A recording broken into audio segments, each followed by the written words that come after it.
Nos movemos rápidamente hacia el año 1983, cuando el por entonces gobernador de facto decide poner a la venta las tierras pertenecientes a la cabaña Apiario El Salado y también el remanente de lo que había sido las tierras de la Santa Narcisa.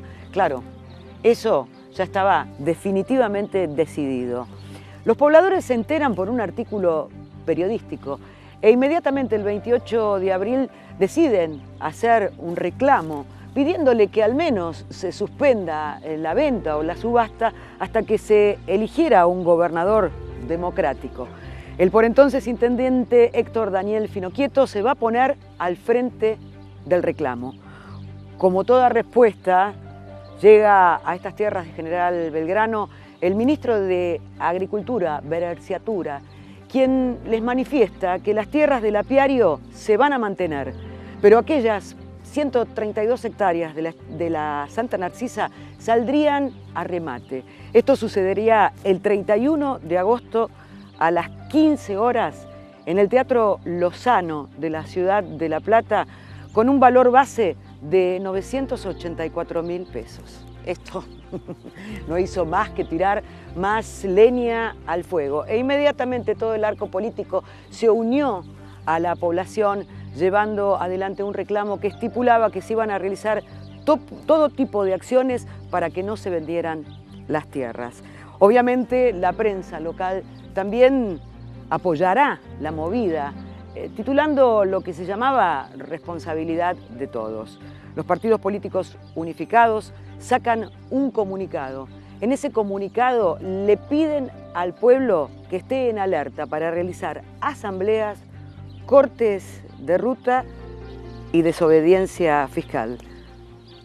Recordemos el encabezado de ese comunicado de los políticos.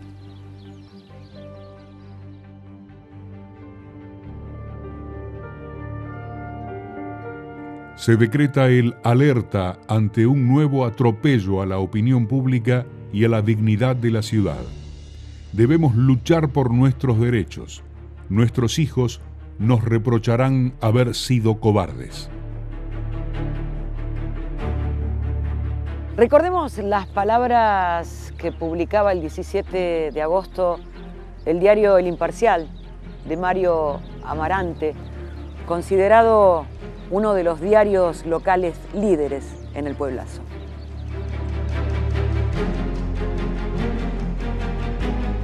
Ya se agotaron las instancias administrativas. El gobierno de la provincia, simples delegados del poder central, continuó manejando la venta de la colonia El Salado como un estanciero maneja la venta de algo propio. Las voces de repudio a esa venta no les merecieron atención. Hoy, el triste ocaso del régimen, el peor en todo concepto que haya soportado el país, mientras se termina de destruir la economía, se intenta autoamnistiar y se ata servilmente el futuro del país a los usureros internacionales. En los niveles intermedios del gobierno se apresura la liquidación del patrimonio nacional con distintas excusas y oscuros fines. ¡Qué contradicción entre estas actitudes! Tan humildes y serviciales con el poderoso extranjero y tan soberbios con su propio pueblo. Está en juego mucho más que un pedazo de campo. Está en juego nuestra propia dignidad. El pueblo debe luchar por sus derechos. Nuestros hijos no nos reprocharán mañana por haber sido cobardes o indiferentes.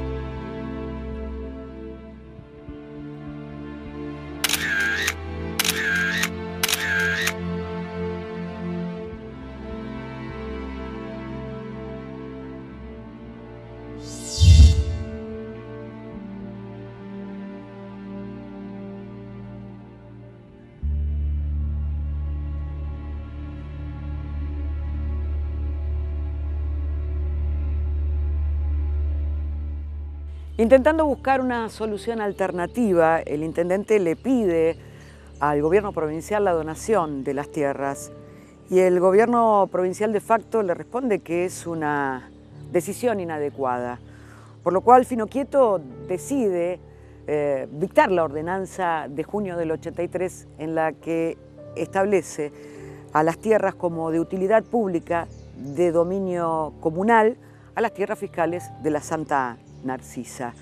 Es decir, un área verde, libre y transferible tanto a personas como a entidades privadas. Inmediatamente el gobierno provincial de facto pide la destitución de Finochietto y nombra a Rubén D'Amore como nuevo intendente de General Belgrano.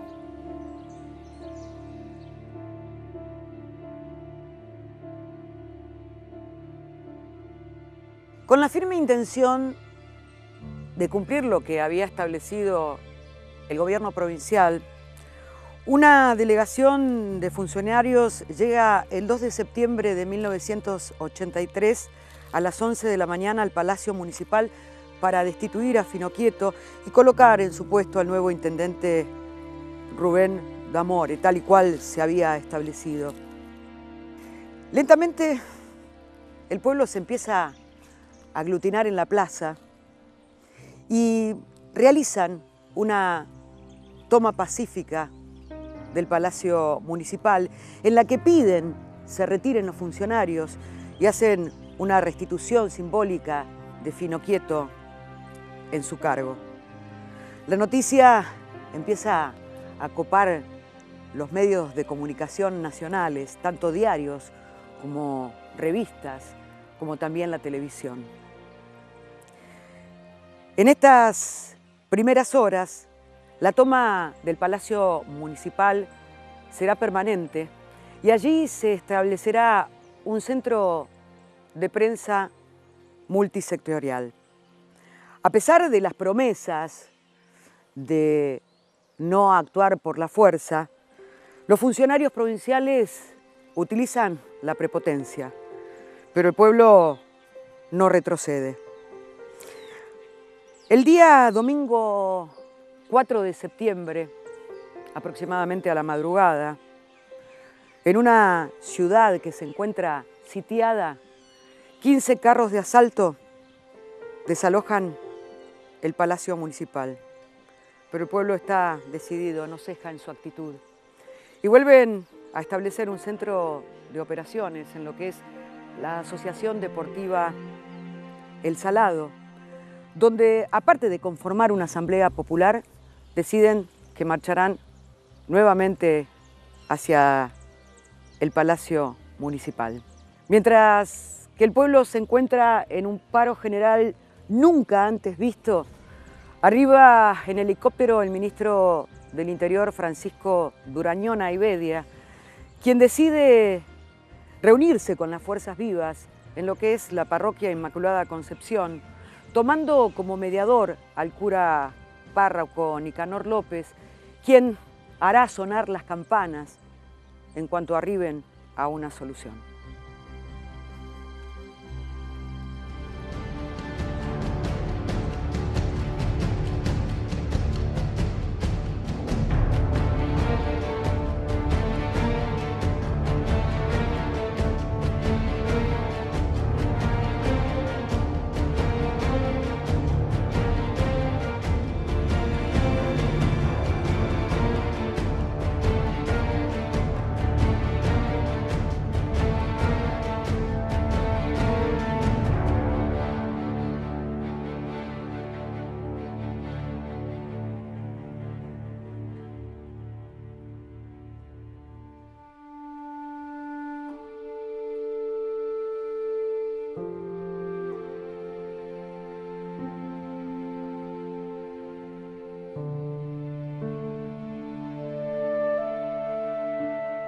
Las campanas de la parroquia comenzaron a sonar mucho antes de lo que cualquier belgranense podía sospechar. El belgranazo, como le dicen ellos, había sido un éxito. Había triunfado el pueblo. ¿Por qué? Porque mediante el acuerdo con el ministro del Interior se había establecido que las 132 hectáreas de la Santa Narcisa no iban a ser vendidas y que el nuevo intendente debía ser electo mediante la voluntad popular, cargo que recayó en el por entonces concejal Francisco Bucci, quien asumirá el cargo el 9 de septiembre de 1983. Te habíamos dicho que la noticia corrió como reguero de pólvora por todos los medios de comunicación. Y al poco tiempo surgirá una gran crisis dentro del gobierno provincial de facto, cuando el jefe de policía, Fernando Verpletzen, declare que el gobernador Aguado le había pedido que entrara a sangre y fuego para desalojar el Palacio Municipal. Obviamente, el gobernador de facto Aguado lo va a negar. Pero ya era demasiado tarde.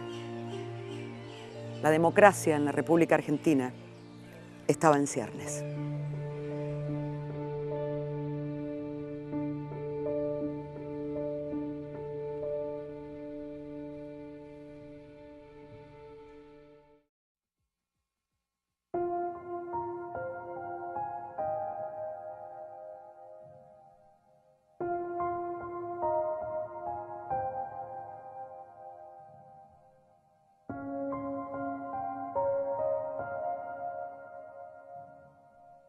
Yo era en ese momento bioquímico, tenía un laboratorio cerquita de la municipalidad, una cuadra y pico, y también participaba, era secretario del Club Atlético General Belgrano, que es el club decano de General Belgrano, que acaba de cumplir sus 100 años.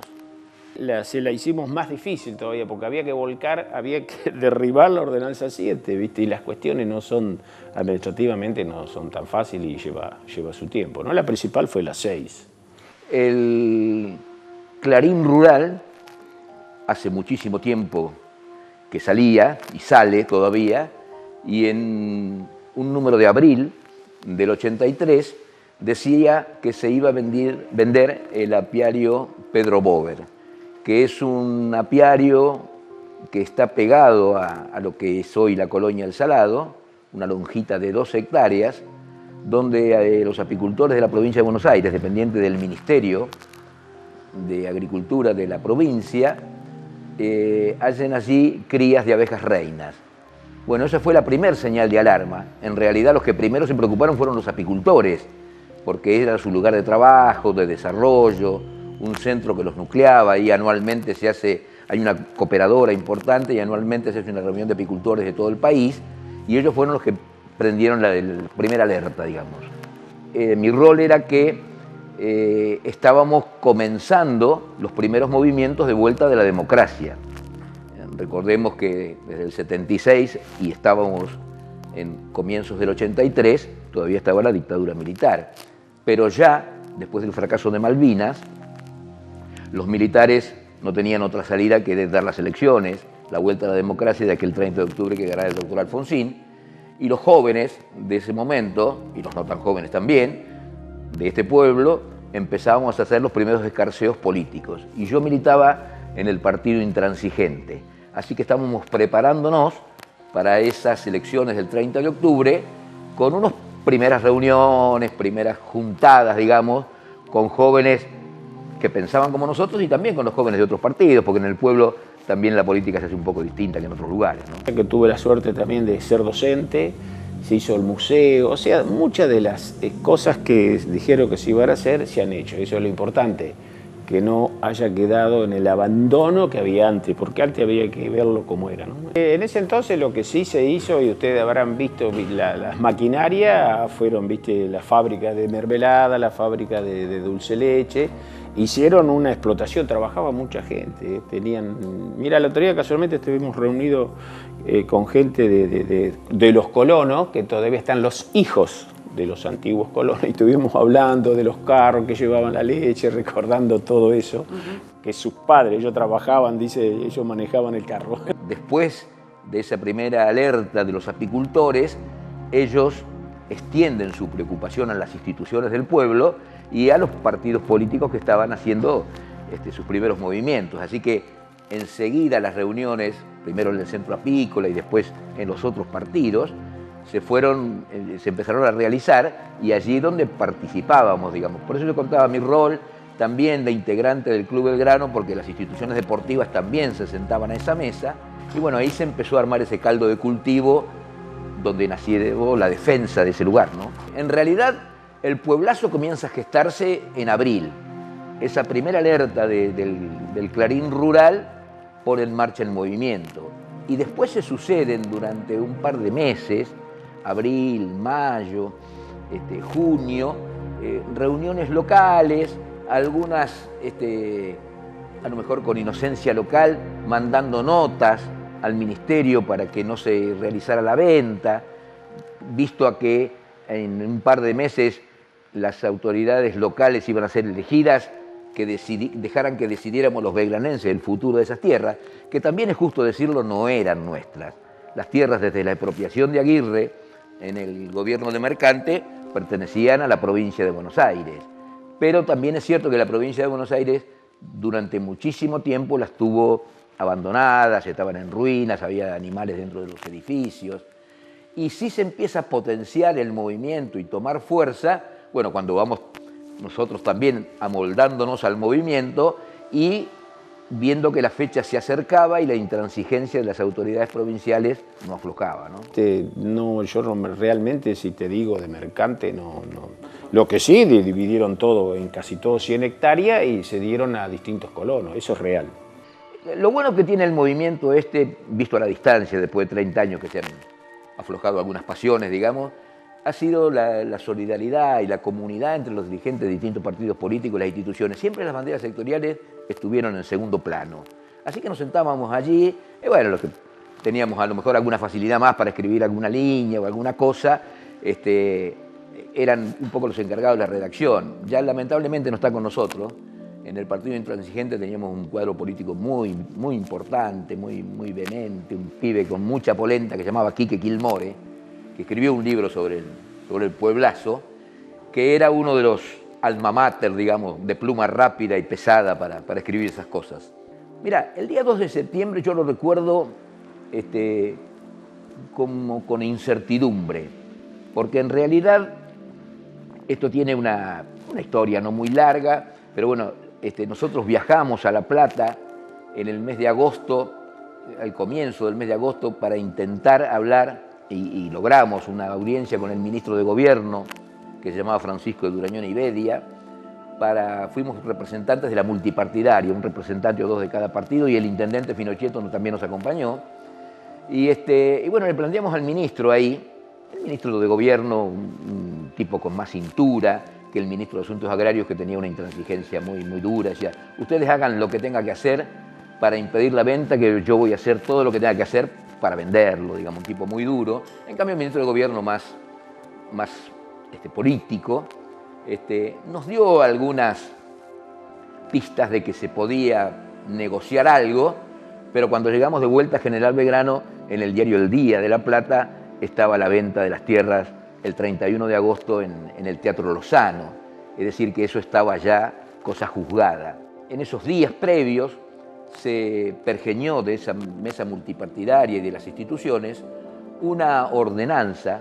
Uno de los integrantes de aquella multipartidaria, representante del MID, del Movimiento de Integración y Desarrollo, también lamentablemente desaparecido, el doctor Jorge Moreno, tenía un profesor en la facultad, especialista en Derecho Administrativo, que le planteó la posibilidad de, en base al Código Rural y a la Ley de Bosques, tratar de defender ese bosque tan importante que hay en la colonia y hacer lo que, y visto a la distancia mucho más que en aquel momento, es un disparate administrativo, que era una ordenanza donde el gobierno local le expropiaba a la provincia de Buenos Aires. Realmente un disparate.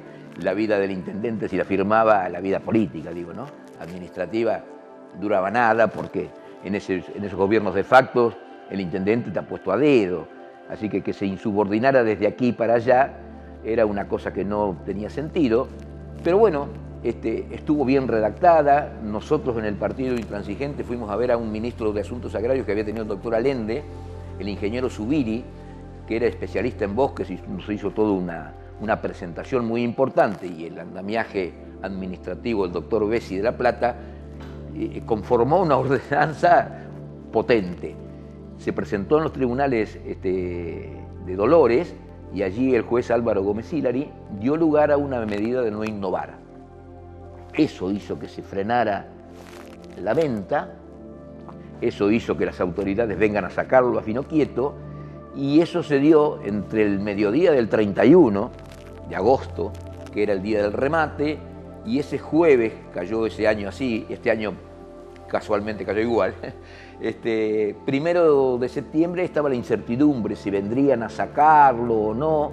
Entonces, ese viernes 2 de septiembre a la mañana nos levantamos con la incertidumbre de qué podía pasar. En estos pueblos chicos las cosas se saben rápido, rumores, uno pasa en bicicleta, la municipalidad vio algún movimiento, y se empezó a correr el rumor de que cerca de mediodía vendrían a reemplazarlo a fino quieto. Así que coincidió, hubo suerte también en eso, de que llegaron los funcionarios de La Plata, en un auto, 3 funcionarios, el chofer y su secretario de gobierno y un empleado del Ministerio de Gobierno que venía a reemplazar al intendente Finochetto, a pedirle la renuncia, se le firmó su renuncia y reemplazarlo. Y eso hizo que sacáramos un móvil callejero, avisar a la gente que se reuniera en la municipalidad, y coincidió la hora de mediodía con la salida de los alumnos de los colegios, las enfermeras del hospital, los curiosos que siempre andamos dando vueltas por la municipalidad, y se juntó un número importante de gente para cuando pasara lo que tuvo que pasar en ese mediodía del 2, ¿no? Claro, la gente en ese momento marchamos hacia el Palacio Municipal, nos convocábamos allí, pero estábamos en la puerta y en el hall. Aquí la municipalidad tiene un hall importante donde las oficinas, como si fuera un patio interno, las oficinas balconean a ese hall central. Los funcionarios entran a hablar con Finochetto y solos. La gente se empezó a aglomerar, 50, 100, 150 personas, y Finochetto tuvo allí un chispazo de, producido su dimisión, pedirle a los funcionarios que lo dejara salir a despedirse de los empleados municipales. Y cuando abrió la puerta fue el acabose, era lo que la gente estaba esperando, digamos, mucha bronca acumulada, bronca de ese episodio, bronca de Malvinas, bronca de la desaparición de los chicos, bronca de impotencia.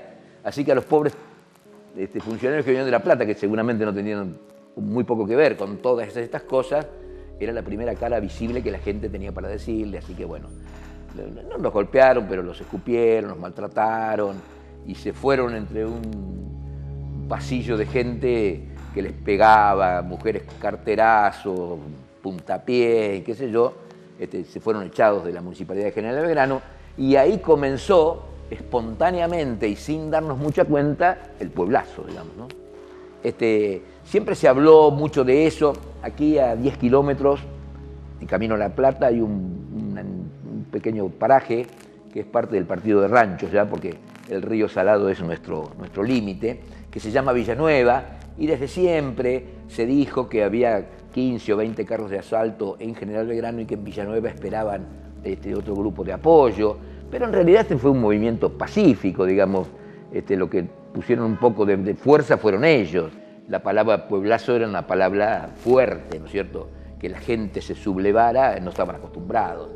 Entonces negociaban mucho sobre eso, que no habláramos de pueblazo, que desalojáramos la municipalidad, cosa que nosotros no queríamos, porque bueno, nos habían fallado en todo lo que nos habían prometido, no creíamos nada.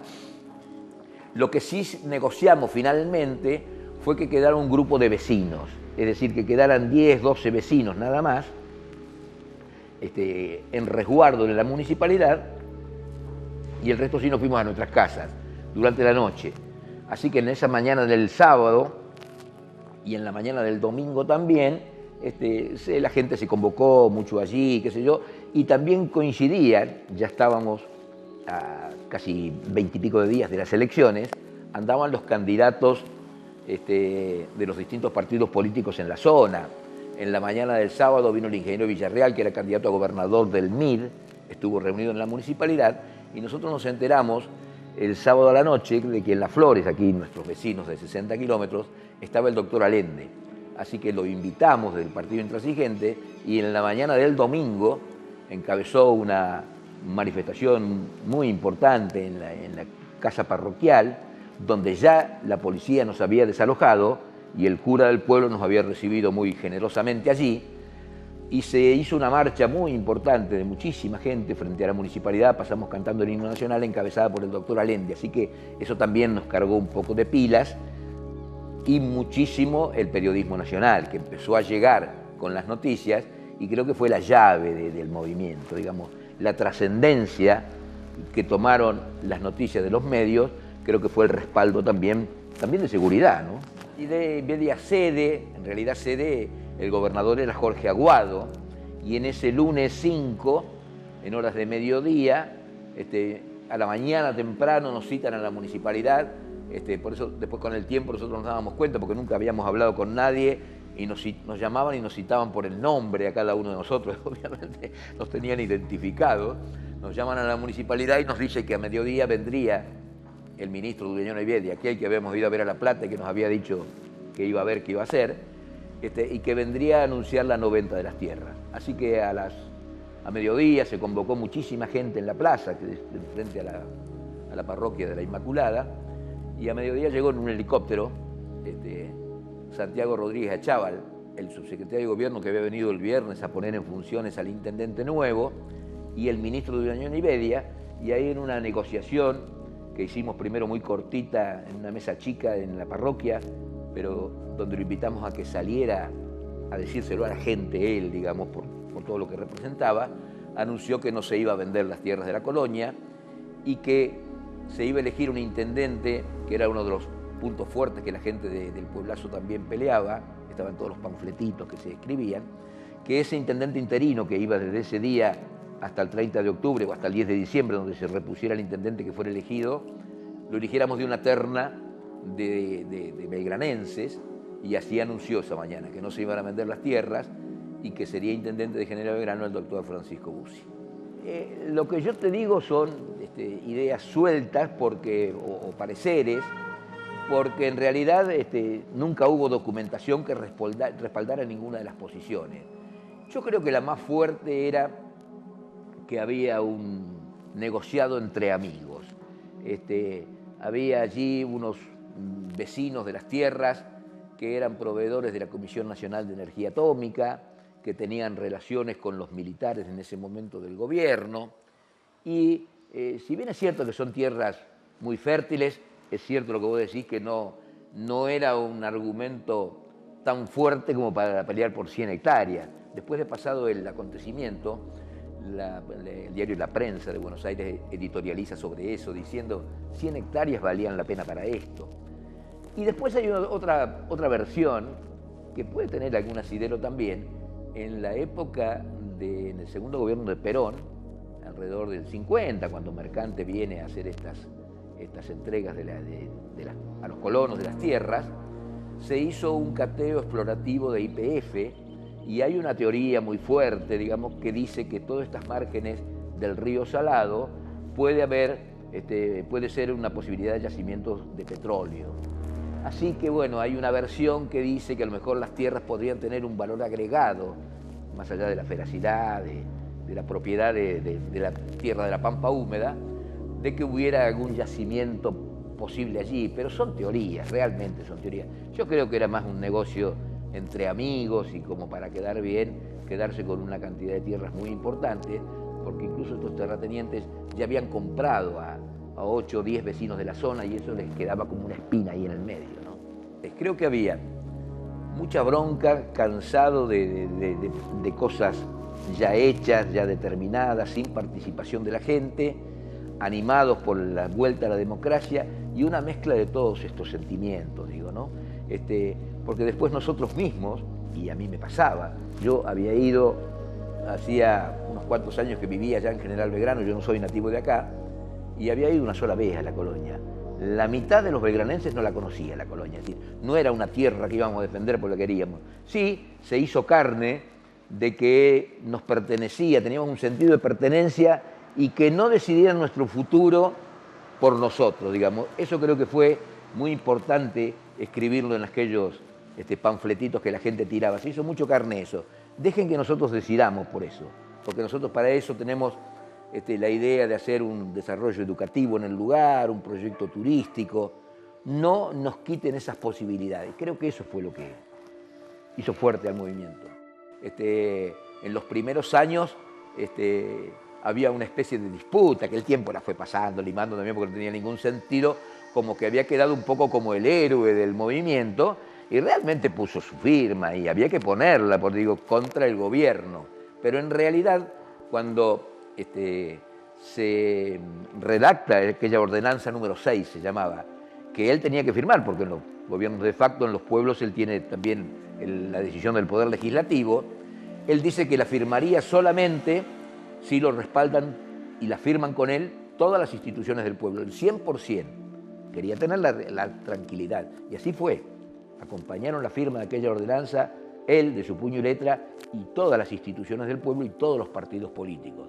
Por eso creo que tuvo un rol muy importante, él jugó mucho con aquella firma, y creo que un poco lo pasaron los acontecimientos por arriba, digamos, y también es cierto que ninguno de nosotros jamás no se nos ocurriría hacerle cargos a Pinochet de las cosas de la dictadura militar, o decisiones de Malvinas, o de desaparición de personas, digamos. Es importante, de alguna manera, reivindicar a todos los belgranenses, que hoy faltan mucho, que lograron el propósito de mantener esas tierras y de que hoy las pueden disfrutar cuando quieren y todos los años. Ahora viste que se hace la exposición, que este año la hacen en noviembre, así que eso es lo importante. El tema que por ser del mismo signo, sobre todo cortito nomás, los radicales en ese entonces tenían muchas internas.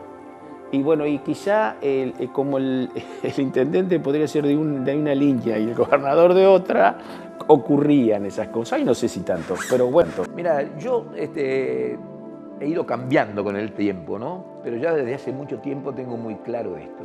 Puede ser a lo mejor más mezclado con la épica que con lo personal. Yo lo que tengo muy grabado es esa actuación secundaria de las banderas sectoriales, que fuimos capaces de ir por encima de esos pequeños objetivos, sin egoísmos. No nos empujábamos para salir en la foto, aunque faltaran 30 días para las elecciones. Eso no pasó.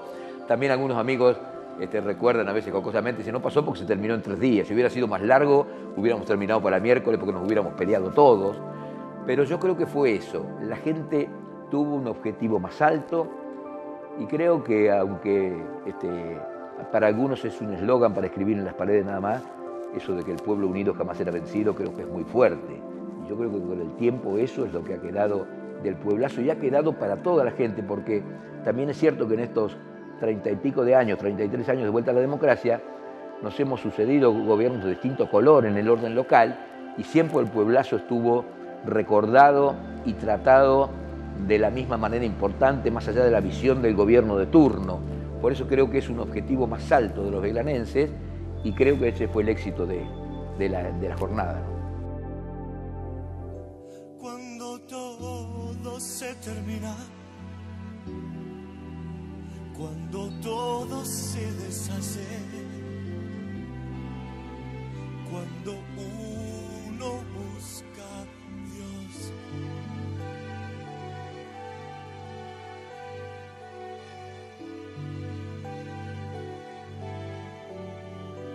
ya no sé cómo pedirte. Quiero que me ates, porque sé quién sos, el mejor amor, y llegaste hasta mi hogar.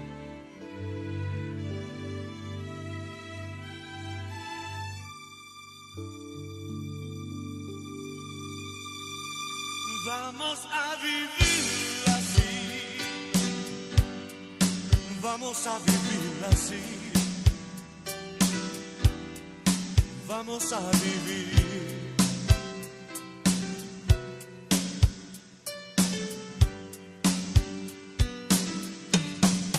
Vamos a vivir así, vamos a vivir.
triste, nada más estoy choqueado.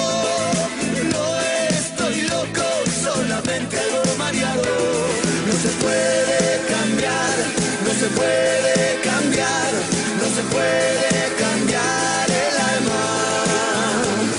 No se puede cambiar, no se puede cambiar, no se puede cambiar el alma.